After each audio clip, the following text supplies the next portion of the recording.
Vì mình ăn cái gì ra đó, mình ăn cái gì vô thì cái thân thể mình nó thành cái đó. Thí dụ mình ăn những cái đồ động vật đó biết không? Thì những con vật lúc nó bị sát hại nó tiết ra những cái chất độc. Đó, là mình bị độc, mình bệnh nữa. Đó là nói về vấn đề thân thể thôi. Còn cái tâm linh là khác nữa. Cái tâm linh của con vật nó khác với tâm linh của con người. Được chưa? Cái đồ ăn của trái cây hay là rau cỏ thì nó trung lập nha. Nó không có cái kiểu như mà chất động vật mà nó mạnh quá đi. Tại động vật nó có cái tham sân húy tử của nó có những cái từ trường mãnh liệt của nó hơn, hiểu chưa? Cho nên nó biết đi biết đứng, nó biết làm tình, nó biết thương biết yêu, biết đánh nhau để vì một người con cái, con vật cái hoặc là con vật đực khác. Nó biết tranh giành cái tư sản của nó, cái chỗ ở của nó. Chứ còn những cái cây cỏ nó đâu có tranh giành với nhau đâu, nó đứng yên một chỗ, nó thuộc về lại tĩnh vật hơn, không? Nó đứng yên, nó nhờ gió nó mới đẩy đi thôi.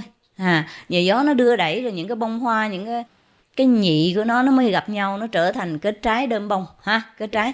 Còn động vật thì nó phải động, nó phải tự động nó đi kiếm những cái con vật mà khác giống với nó, đặng nó sinh con đẻ cái ra, hiểu chưa? Rồi nó có những cái tính ghen tuông của nó, những cái tính chiếm hữu của nó, những cái tính rất là bạo ác của nó nữa. Và những con vật nào mà ăn mặn thì càng bạo ác hơn, quý vị thấy không? Thí dụ như những con voi hay là con thỏ này, khi nào mình chọc quá đi, chọc phá nó quá, nó mới trở lại nó cắn mình hoặc là nó công kích mình. Còn những con cọp là khỏi cần chọc nó đi chọc mình. Nó kiếm mình, nó cắn, nó ăn, thấy không? Thấy không? Hoặc là nó ăn những con vật khác, thấy không? Thí dụ vậy đó đi, thí dụ thấy không? Cho nên mình ăn thực vật là mình thấy nó nhẹ bớt người rồi. Mình ăn cây cỏ tại cái tính của nó là cái tính trung lập, nó không có những cái chất bạo ác như của con vật. Thì bây giờ những cái con vật, tại vì nó cái từ trường của nó, cái cấu tạo của nó là con vật, cho nên nó mới làm con vật, quý vị hiểu không? Cho nên cái trí thông minh của nó mới khác con người, cái tình cảm của nó, cái sự phản ứng của nó mới khác con người, là bởi vì nó là con vật. Thì con vật nó có cái cơ cấu của nó có cái từ trường của nó có cái đẳng cấp của nó riêng. Và nếu mà mình ăn nó vô, tức là mình hòa chung nó với mình.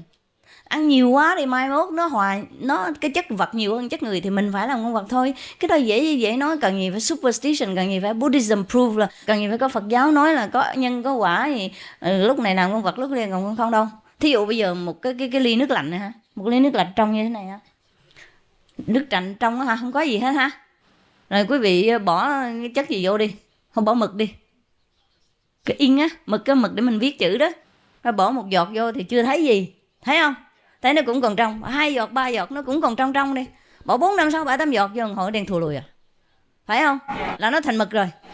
Là bỏ càng nhiều vô thành mực luôn, là nó chấm vô đâu viết được luôn, thấy chưa? Bởi vì cái chất mực nó là khác, cái chất nước nó là khác. Thì bây giờ cái chất người là nó khác, cái chất vật là động vật nó khác. Nếu mình bỏ động vật vô nhiều quá, một lát mình thành con vật luôn. Ít ra nó cũng 80%, mà cỡ chừng 70% là làm con vật được rồi đó. Tại vì nó hơn chất người mà. Thí dụ chất người 60%, 70% mình làm người, nhưng mà người nó hơi giống con vật. Thành cho nên quý vị thấy nhiều người hơi giống con vật, phải không? Không có cái nhân cách của con người, phải không? Có thể kêu bằng ông này bà kia lung tung, là giết người, cướp của lung tung, gạt gẫm người ta, nói láo, cũng như là nói như là hát bài ca vậy.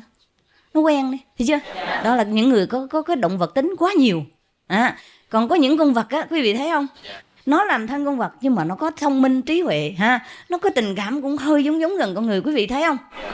Cái đó là bởi vì cái tính người của nó có nhiều hơn là những con vật khác.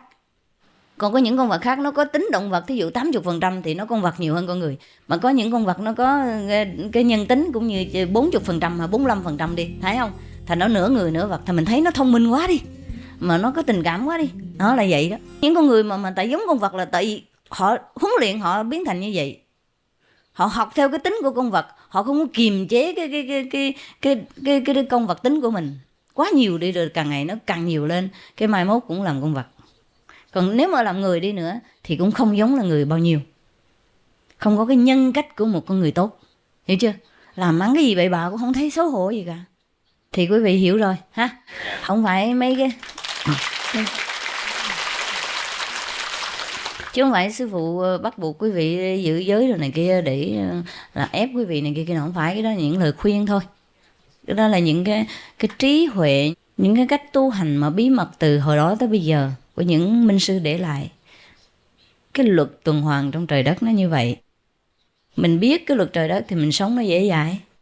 Mình không phạm luật thì mình không có bị những cái sự trừng phạt. Vậy thôi. Cũng như mình sống ở nước Mỹ, mình phải biết luật của nước Mỹ. Lái xe bậy bạ là cảnh sát phải bắt mình hoặc là treo giò cả năm. Thí dụ đi, mình biết mà mình còn phạm, nhiều khi mình get away nhưng mà cũng khó, thấy không? 1-2 lần thì get away được, mà mình làm hoài nó quen đó, cái mai mốt mình cũng không thoát được. Khi nào mà mình có phạm giới gì đó phải đứng dậy liền, hiểu chưa? Phạm giới trong đầu thôi, đừng có để phạm ở ngoài nữa. Ở ngoài thôi hết thuốc chữa rồi. Chứ đừng nói sư phụ khó khăn, không phải vậy đâu. Quý vị muốn làm gì đó làm chứ, đời sống của quý vị mà, tự do chọn lựa. Nhưng mà nên biết rằng cái sự chọn lựa nào nó cũng có cái kết quả của nó. Chứ đừng có nghĩ là tôi chọn như này tôi ngon, tôi tự do. Không phải tự do. Mình có thể tự do giết người, cướp của, nhưng mà mình cũng sẽ được tự do đi tù. Vậy